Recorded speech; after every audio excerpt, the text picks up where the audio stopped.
तभी होगा जब आप थोड़ा सा भगवान से अपने आप को रिलैक्स करेंगे।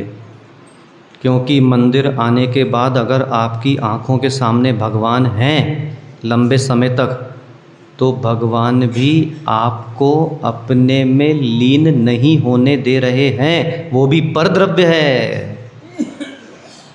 क्या है बाबूजी? भगवान भी परद्रव्य है। जब तक ये बाहर का भगवान दिखेगा तब तक अंदर के भगवान दिखेंगे नहीं, इसलिए उसको भी छोड़ना पड़ेगा। सूत्र स्मरण करें, जुड़ जाओ ज्ञान से, बोलो बोलो, जुड़ जाओगे भगवान से। उससे नहीं, उससे तो बिना ज्ञान के भी जुड़ गए तुम, अंदर के भगवान की बात कर रहा हूँ। तो पहले तरीके के लोग वो जो लेट कर आए, लेट कर गए और उनके संस्कार जहाँ हुए वहाँ बार बार संस्कार होंगे। ये वो लोग हैं जिन्होंने पूरे जीवन भर मक्कारियाँ मारी हैं। शुद्ध शब्द में बोल रहा हूँ, भले उसमें आपकी माँ हो चाहे आपके पिता हो, जिन्होंने पूरे जीवन भर मक्कारियाँ मारी हैं। प्रातः बाल्यकाल से लेकर उनके जीवन में कभी कोई रूपरेखा उन्होंने बनाई नहीं, मात्र बस इसकी प्रतीक्षा करते रहे कि 24 घंटे कैसे निकल तो जाएं। दूसरे तरीके के लोग, इसलिए मैं आपको बोल रहा हूँ पुनः, जिन आगम में पूर्वाचार्य क्रमेण लिखा हुआ है, पूर्वाजान्य क्रमेण नहीं लिखा है। इसलिए जिन जिन के माता पिता अभी नहीं हैं या जिन जिन के माता पिता अभी हैं, बिल्कुल कसम खाओ आज शांतिनाथ के सामने कि चाहे कुछ भी हो जाए पंचमुखी रोड नहीं जाएंगे। करो, क्या मतलब तुम्हारा इतना पूजन करने से, इतना अभिषेक करने से? सब व्यर्थ, सब व्यर्थ हो गया।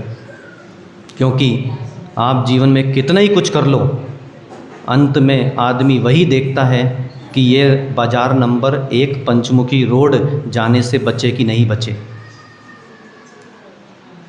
बस।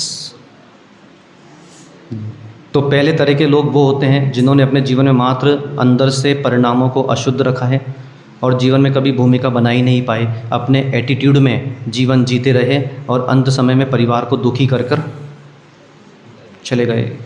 कहीं तुम उनमें से एक तो नहीं हो। दूसरे तरीके के लोग वे जिनकी माताओं, जिनके पिताओं ने बचपन से उन बालक बालिकाओं की बुद्धि का संरक्षण किया। आज आप देखो कितने बेटा बेटी हैं, लफर्रे घूम रहे, सब लफर्रे जैसे। जीवन की कोई योजना ही नहीं है, जीवन में कोई उत्साह ही नहीं है, मरा हुआ जी रहा है बिल्कुल। माताओं से मेरा प्रश्न है, संतान को जन्म दिया है कि संतान हो गई है?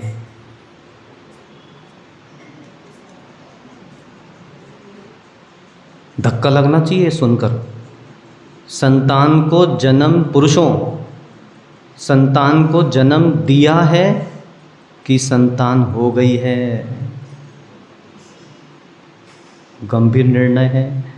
क्योंकि जिनकी जो संतान को जन्म देते हैं वो जीवन भर अपने संतान की बुद्धि का संरक्षण कर कर चलते हैं, और जिनकी काम वासना को जन्म दिया था और बाद में उसको पता चला रहे तो प्रेग्नेंट हो गई है, उनकी संतान हो गई है, कोई भूमिका नहीं है। चिंतन करो। तो दूसरे तरह के लोग वो होते हैं जो इस देश के सैनिक हैं। तुम तो यहाँ मज़े मार रहे हो, आज देखो वहाँ पे बॉर्डर पे जाकर रोटियाँ खाने को नहीं है, बेचारे प्रतीक्षा करते रहते हैं कहीं से तो कोई हेलीकॉप्टर आए, कहीं से तो कोई ऊपर से खाना नीचे फेंके। पानी पीने को नहीं मिलता गर्मी में, 20-10 किलोमीटर पानी की बोतल लेकर नदियाँ ढूंढते हैं, सरोवर ढूंढते हैं पानी पीने के लिए, और तुम तो यूँ फ्रिज खोला और ये बिस्लरी की बोतल पी इसने। कभी उनको भी तो याद कर लिया करो।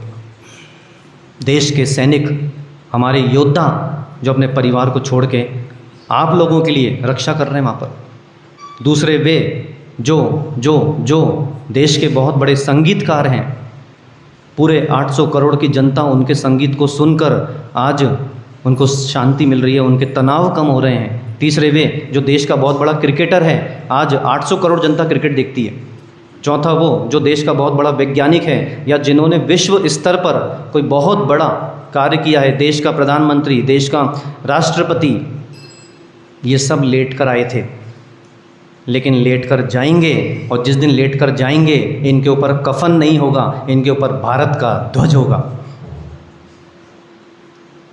और जहाँ उनका मरण होगा वहाँ पर पूरी जनता उनको सैल्यूट मारेगी और उस स्थान पर स्मारिका बन जाएगी। फिर कभी कोई दूसरे संस्कार वहाँ नहीं होंगे। क्या कभी बोली आपने ये बात अपने बेटी को?